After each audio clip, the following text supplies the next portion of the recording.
او کیم یو کاس چې د خپل مسلمان ورور او عیوب باندې د یو ګناهینه باندې پرده وچوي الله تعالی په بدله کې د سړی ته جنت ورکوي. معجم الاوسط لطبرانی کې حضرت ابو سعید خدری رضی الله تعالی عنه دا روایت دی چې رسول الله صلی الله علیه وسلم فرمایلی دي لا یرا مؤمن من اخیه عورة فیسترها علیه الا ادخله الله الجنه.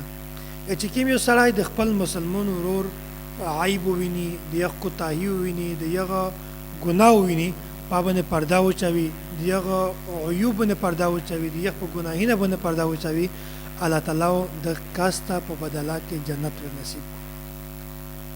څومره غټه د کمیشتو چیرته دغه غټه اهمیت پیژني. او داسې مسند احمد کې دا روایت موجود دی. حضرت عقبه بن عامر رضی الله تعالی عنه دا غیوارز د حضرت مسلمه بن مخلد رضی الله تعالی عنه طرف ته د رتاګ اراده وکړه چې کله دای روغی بیا په دغه کې د حضرت مسلمه بن مخلد رضی الله تعالی عنه چې کیم چوکی دور وو یغه د صحابي و دروازه باندې نیر پریاش د خپل میانس کې خبره سره وشولې ژغدو سره وشوله.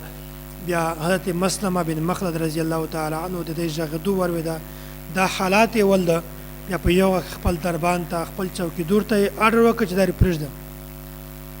چې کله دا صحابي روغی بیا دا ورته وویل چې زه د تو قتل ته نه راغلی انی لم آتک زائرا ولکنی جئتک لحاجت. چې زه د تو قتل ته نه راغلی بلکې زه په یو خاص مقصد سره غلی یم، زه په خاص خبره سره غلی یم. هغه دادو چې هغه رزتو ته پزړه دو چې پکې مارز باندې نبی علیه الصلاه والسلام دا خبره کړې و چې کیمیو سره د خپل مسلمان ورور داسې چارو ویني چې هغه غیر اخلاقی وي یا د ګناه ولا چاروي په ابونه پردا وچوي. بیا الله تعالی د قیامت پر ورځ باندې د انسان په ګناهینه باندې د انسان په عیبینه باندې پردا چوي. په دغه واقع حضرت مسلمه بن مخلد رضی الله تعالی عنه دا خبره ورته بیان کړه چې بالکل متأخر ایدو نبی علیه الصلاه والسلام فرمان متأید دی چې نبی علیه الصلاه والسلام دا خبره کړې و.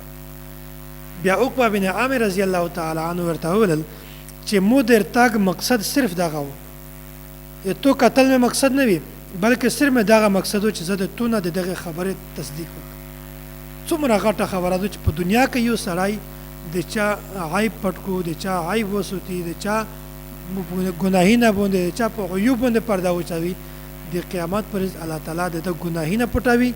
الله تعالی د قیامت پر ورځ باندې دته جنت ته